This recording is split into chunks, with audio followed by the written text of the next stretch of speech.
ścisłym sztabie przygotowującym stan wojenny był m.in. pułkownik Ryszard Kukliński.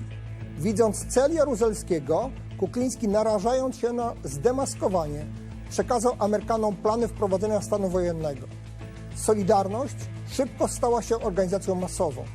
Po raz pierwszy od zakończenia II wojny światowej w bloku komunistycznym powstała i działała niezależna organizacja, związek zawodowy reprezentujący szeroki program w którym wyrażone były nadzieje społeczne na wolność i niepodległość. Do końca 1980 roku Solidarność liczyła ponad 9 milionów członków. Pomimo masowości oraz skali przygotowań do rozwiązania siłowego, władzy udało się zaskoczyć społeczeństwo nocą grudniową. Kierownictwo Solidarności zostało także zaskoczone wprowadzeniem stanu wojennego. Większość tego kierownictwa internowano i umieszczono w specjalnych obozach. Militaryzacja zakładów podniosła barierę lęku wśród pracowników, gdyż strajk był traktowany jak odmowa wykonania rozkazu w czasie wojny. Mimo to w Stoczni Gdańskiej powstał Krajowy Komitet Strajkowy, który ogłosił ogólnopolski strajk powszechny. Choć odezwa ta nie dotarła do większości załóg ze względu na blokadę komunikacyjną, część z nich podjęła akcje strajkowe na własną rękę. Strajki były systematycznie łamane przez specjalne siły milicyjne ZOMO wspierane oddziałami wojska. 16 grudnia w kopalni Wujek oddziały ZOMO zabiły 9 górników. Górnicy z kopalni Piast zrezygnowali jako ostatni 28 grudnia 1981 roku. Po złamaniu strajków ich przywódców sądzono w trybie doraźnym i skazywano na wysokie kary więzienia. Z apelem o powstrzymanie się od rozlewu krwi wystąpił prymas Glemp, a episkopat wezwał do obrony godności i praw człowieka. Powołano prymasowski Komitet Pomocy Osobom Pozbawionym Wolności. PZPR przeżywała kryzys. Oprócz około 700 tysięcy członków, którzy z niej wystąpili, przed grudniem 1981 wiele osób zrezygnowało z członkostwa w stanie wojennym bądź zachowywało się biernie. Jaruzelski wygrał noc grudniową, ale przegrał wojnę ze społeczeństwem.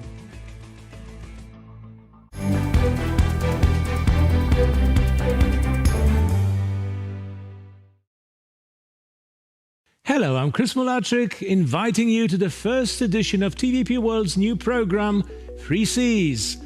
The seas in question are the Baltic, the Black Sea and the Adriatic, but what we'll be concentrating on is what's between them, the Baltic states, Central Europe and the Balkans. Europe used to look like this, divided between the Soviet Union and the West. Now all these countries are all part of a region that's been underreported in mainstream media, reported purely from the point of view prevailing in Brussels or Washington.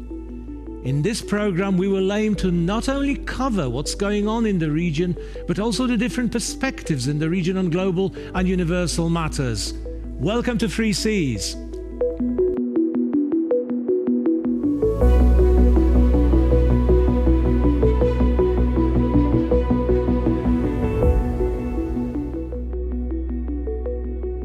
We begin this week in Three Seas in the Baltic states by looking at Lithuania's bold moves on the world stage, which have so angered the Chinese.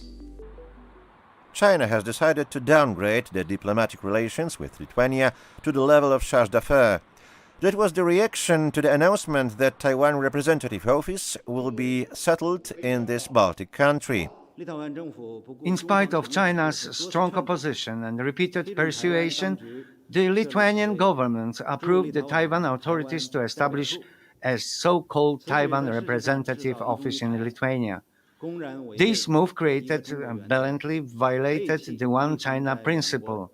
The Chinese government expresses its strong protest and firm opposition and will take all necessary measures to defend the national sovereignty and territorial integrity, and Lithuania will be responsible for all consequences.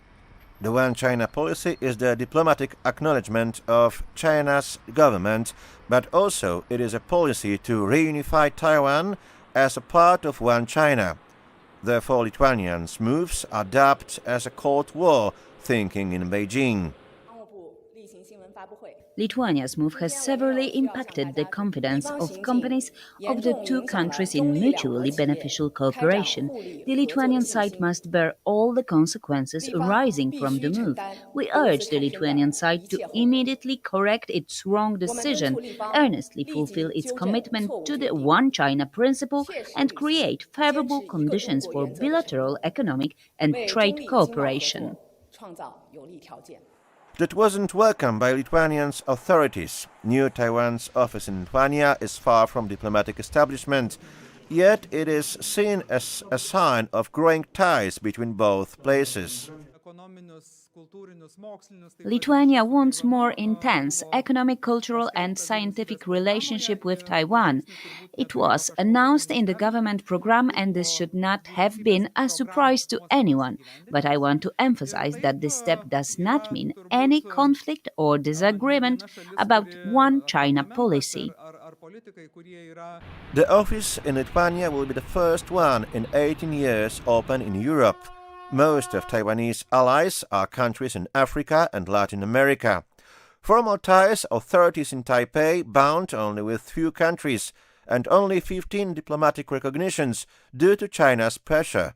Now we started understanding that, look, China holds so much power, so much economic power, that whenever it has political needs, it can just, pull a string and basically, everybody just aligns.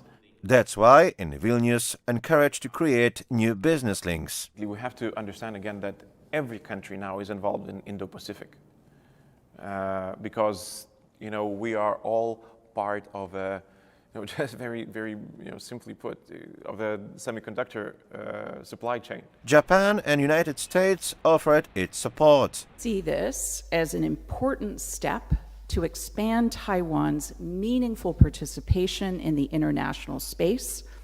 We think the opening of these offices will also expand economic and technological cooperation between Taiwan and Lithuania. As a result of that clashes, United States invite Taiwan for the Democracy Summit, which was criticized by China. Governments and peoples around the world who feel maybe slighted that they have not been invited as a participant. My suggestion is to double down on realizing democracy so that maybe by the next round we will be sharing the same stage. While governments like the US have fostered extensive commercial ties with Taiwan, they uphold official diplomatic ties with China and recognize its One China policy, on contrary to Lithuania.